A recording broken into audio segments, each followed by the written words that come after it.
Hi, this is Mark at learnhowtogarden.com and we're doing an update on our tomato growing today.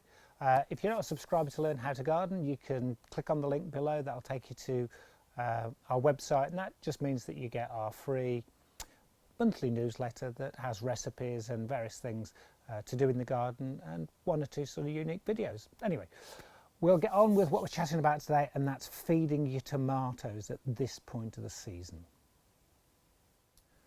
So this is what the effort is all for. These are starting to change colour. These are called black plum. So although they look a very dark red, they're never going to go that vivid red that one or two of our other ones have gone.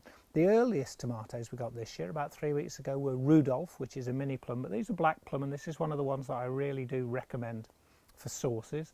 You can see there's a tiny sort of blue spotting on some of them, and that's because we're into our spraying regime, and we do this on a 21-day cycle. This is the Bordeaux mix to try and keep blight at bay.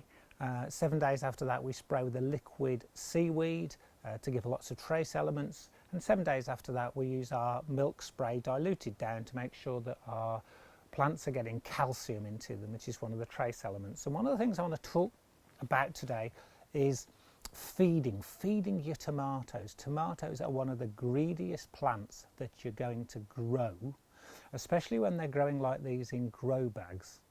And one of the things we'll do in a moment is do the comparison we've been doing between the ones in the grow bags and the ones behind us that are growing in the ground. But the feeding of plants it's quite technical for tomatoes in that they're very, very greedy, but if you overfeed them, you give yourself all sorts of problems. In fact, I'd say the biggest cause of problems with tomatoes is overfeeding. This is how most people are going to get their feed for feeding their plants in their garden and their tomatoes especially. This one says high potash on it, but what's actually important is learning to read this box. And the important bit is the analysis, which will be on all of them. And that's the analysis of what's called the NPK contained within this feed. And those are the three major elements.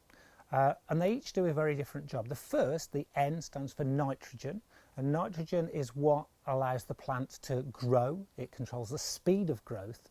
And it controls, if you like, the green, the amount of green chlorophyll that your plant will produce. So it's the speed. So nitrogen is very, very important for plant growth.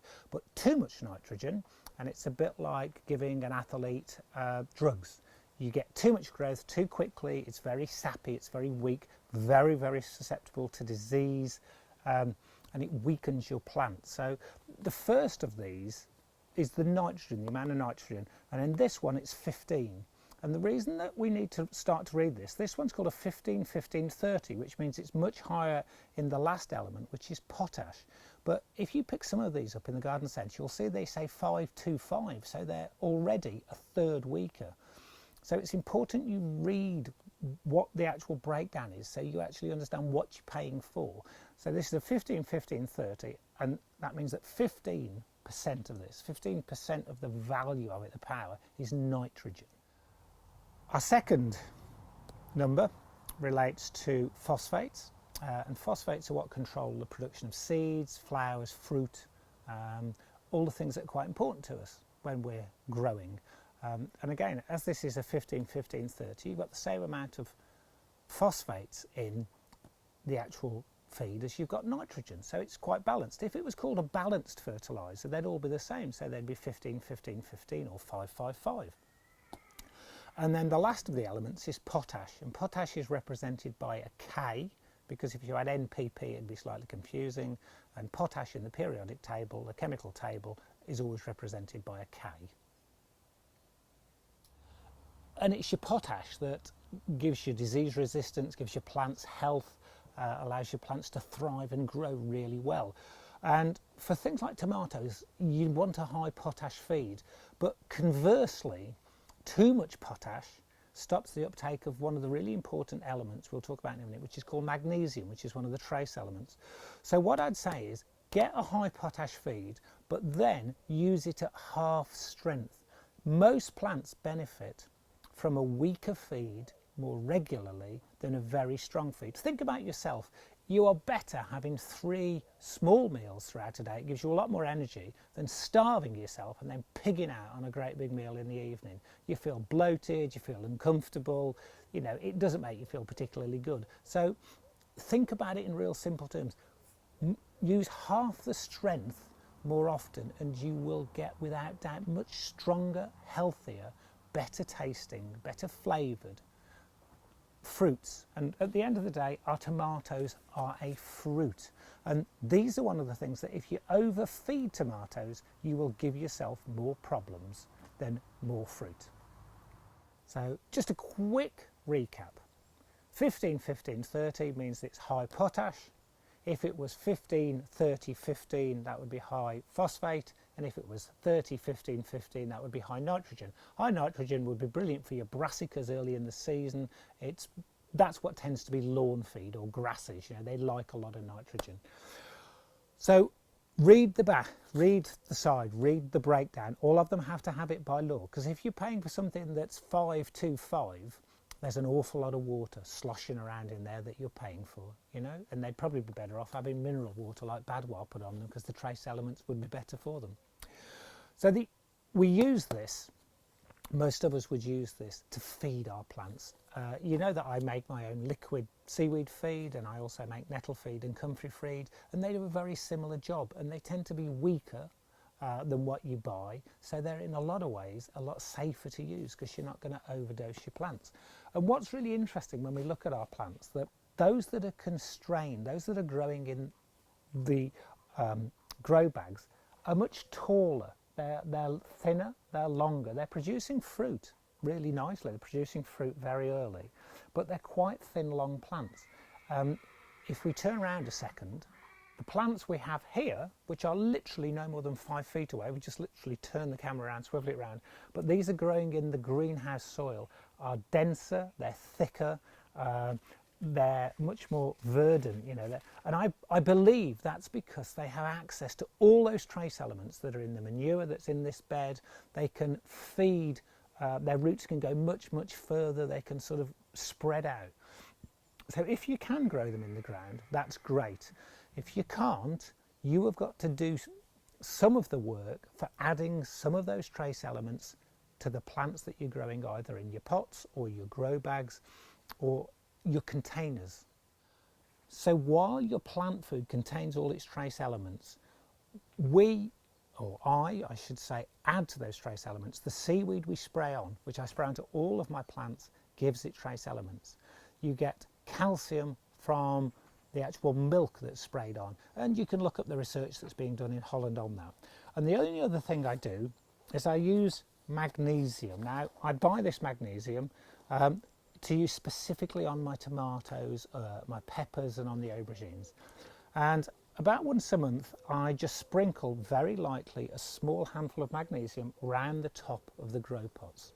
And that's because magnesium is a trace element. What it allows to do, it allows the plants access to a lot of the other trace elements. And it actually stops the potash blocking the uptake of those trace elements. So it's something you can pick up, and it's something I highly recommend. It will stop a lot of these problems. And like most things, if you can stop the problems before they exist or before they become a real problem, it's much easier. And the other thing I'd say about your tomatoes is they're much easier to grow as you get older. And that's because your eyesight will get worse. And tomatoes are one of those plants that will give you heart attacks. Every day you come in here, I mean, there's a leaf here and it's slightly yellow and there's a little brown spot on it, and I start to panic, because in the back of your mind it's always going to be tomato mosaic virus or blight. But a lot of the time with tomatoes, they're so in tune with how they are growing. They come from near the equator, so it's nothing to do with daylight that makes them grow, it's to do with heat. And if you have days that are very warm and cool at night, or are very, very warm for a long period, the tomato reacts by curling its leaves, it reacts by pulling nutrients out of its bottom leaves, and they really are one of those things that will give you heart attacks. A lot of the time it can be dealt with quite easily by making sure your trace element uptake's fine. Don't overwater them, that's the classic thing. People just soak them until the actual grow bags they're growing in, it's more like growing in a swimming pool than a grow bag. You know, they need air around their roots. And you will, 9 times out of 10, get really, really healthy tomatoes. I'm really quite pleased with these. We've got a pick of tomatoes. I shall be having some of these later. Not these are, as I say, black plum really don't taste that good. If I was to pick this and eat it now raw, it would be a bit tart. But if I cooked it, it would produce the most divine tomato sauce. And we'll probably be doing that slightly later in the season. We do sort of put 1 or 2 of our recipes on our website. Anyway, I hope that has cleared up some of the mystique about feeding and what the NPK stands for and where it comes from. I hope it makes a bit more sense. And if I could just please reiterate, don't make it too strong. Weak and often is better than powerful once. You know, it's the tortoise and the hare, and the tortoise always wins in any race. I hope you've enjoyed today's quick video blog. That's Mark at Learn How to Garden saying until next time, enjoy your gardening and we'll see you soon.